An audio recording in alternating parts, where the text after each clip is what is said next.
Ya, terima kasih pemirsa, Anda masih bersama kami di Halo Gambiran dan saya masih ditemani oleh dokter dari Rumah Sakit Umum Daerah Gambiran Kota Kediri, yaitu Dr. Doni Irawan, spesialis obstetri dan ginekologi. Tentunya tema kita juga masih sama dengan segmen sebelumnya, yaitu keracunan kehamilan. Nah, pemirsa yang masih penasaran seperti apa sih keracunan kehamilan, kemudian bagaimana penanganannya, Anda masih bisa bergabung bersama kami di Halo Gambiran via telepon di 0354 454 4257. Baik, Dokter Doni, kita sudah bahas banyak mengenai definisi dari keracunan kehamilan itu sendiri, mulai dari gejala, penyebabnya juga sudah. Kemudian yang ingin saya tanyakan adalah bagaimana sih dok cara mengatasi keracunan kehamilan ini, dok? Ya.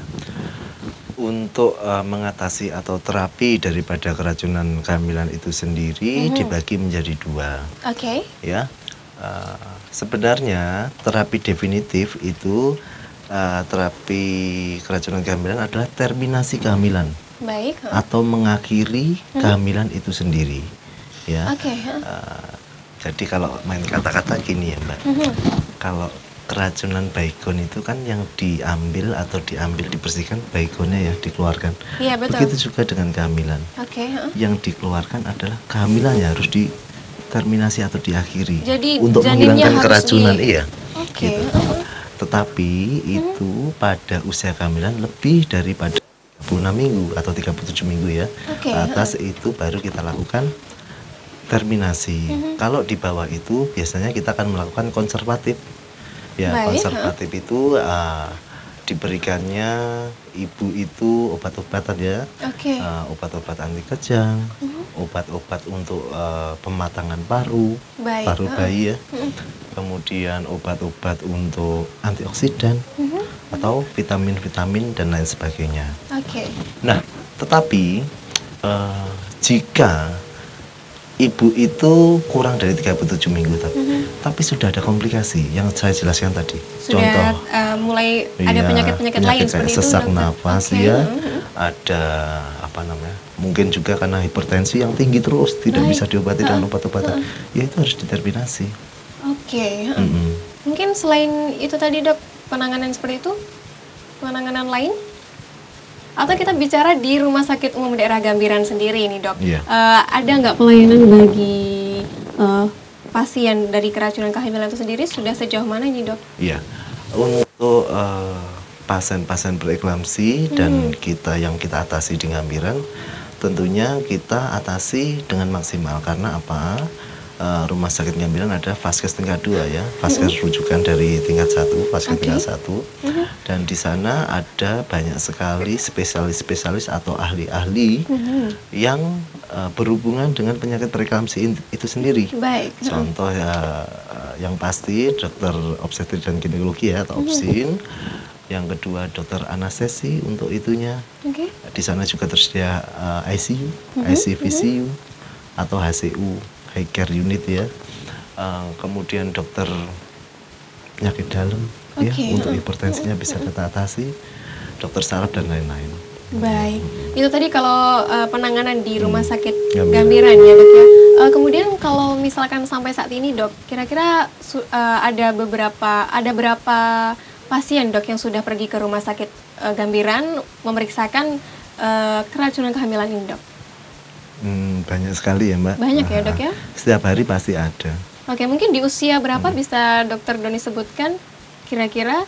Ada yang lebih banyak sih usia resiko tinggi lebih dari 36 tahun. Oke, baik. Ya. Nah ini dok, ada lagi kalau misalkan tadi kan untuk keracunan kehamilan sendiri. Nah ini pada usia kehamilan yang masih muda, terbilang masih muda, ini cara mengatasinya sama atau berbeda ini dok? Ya kalau yang seperti saya katakan tadi, yang masih muda itu berarti kan kurang dari belum matang ya.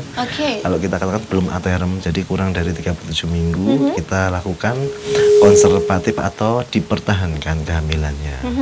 Ya, dengan tadi pemberian anti kejang, pemberian anti hipertensi ya tentunya, pematangan paru-paru ya, ruburansia, vitamin dan antioksidan. Begitu tentunya dengan ANC yang atau antenatal care yang itu rutin dan sering. Bahkan bisa kita setiap 2 minggu sekali kita suruh datang. Jadi kita tidak memeriksa ibunya doang saja dong, tentunya kita akan memeriksa bayinya juga. Iya, betul sekali. Gimana? Jadi seperti yang saya bilang awal tadi ya, ada namanya IUCR, intrauterine growth restriction. Jadi pertumbuhan bayi yang terhambat di dalam kandungan. Kita harus mengevaluasi apakah beratnya nambah atau tidak. Baik, oke. Ya, jadi pemeriksaannya harus rutin dan sering. Gitu. Oke, nah ini kalau misalkan untuk pasien keracunan kehamilan yang ingin sekali mempertahankan janinnya, Dok, kemudian sampai melahirkan, nah ini kira-kira yang terjadi pada bayinya ini apa ini, Dok? Mungkin mengalami kecacatan atau seperti apa, Dok? Kalau kecacatan tidak ya, Mbak, yaitu berat badan yang berkurang. Oke. Karena gini, kalau bayi yang lahir dengan kurang berat badan itu akan menimbulkan efek yang panjang. Baik, dalam masa hidupnya bayi untuk menjadi seseorang itu mungkin jadi lebih sering sakit, ya, dan lain-lain sebagainya. Jadi intinya akan berdampak pada kekebalan tubuh si bayi tersebut ya, Dokter ya. Juga, ya. Oke, baik, terima kasih Dokter Doni. Nah, kalau misalkan tadi sudah janin sudah dibuang ya, Dok, seperti itu ya, Dok ya. Dikeluarkan, sorry, oke. Janin sudah dikeluarkan, kemudian nanti pastilah ya, Dok, namanya wanita pasti ingin hamil lagi. Apakah nanti ketika kehamilan yang berikutnya juga bisa kemungkinan terjadi keracunan kehamilan, Dok? Iya, 60% berulang. 60% berulang? Bahkan kita di Ngambiran pernah sampai 3 kali dia terus mengalami preeklamsi, bahkan sampai kejang eklamsi. Baik, jadi kalau misalkan sudah mengalami keracunan kehamilan, wanita tersebut sudah tidak bisa mungkin hidup secara normal lagi seperti itu, Dok? Bisa, tapi mungkin kemungkinan 60% pada kehamilan berikutnya dia akan menderita preeklamsi lagi. Baik. Maka dari itu biasanya kita sarankan untuk merubah pola hidup menjadi pola hidup yang sehat, ya, nutrisi yang baik, ya, begitu.